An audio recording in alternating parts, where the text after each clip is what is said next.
What's up mga katnisyan? So eto guys ay hindi gumagana. Kahit na may power yan. So ayan o, wala.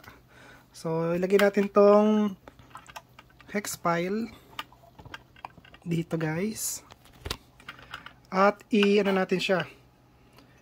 I-update firmware. So tingnan nyo ha.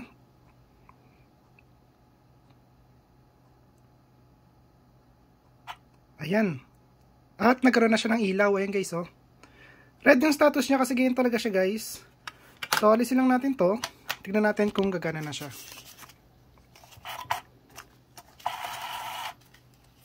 Ayun oh. Gumana na oh. Kasi baka ganito yung nangyari sa bill acceptor nyo. Ayaw niya gumana. May power siya pero ayaw niya mag on.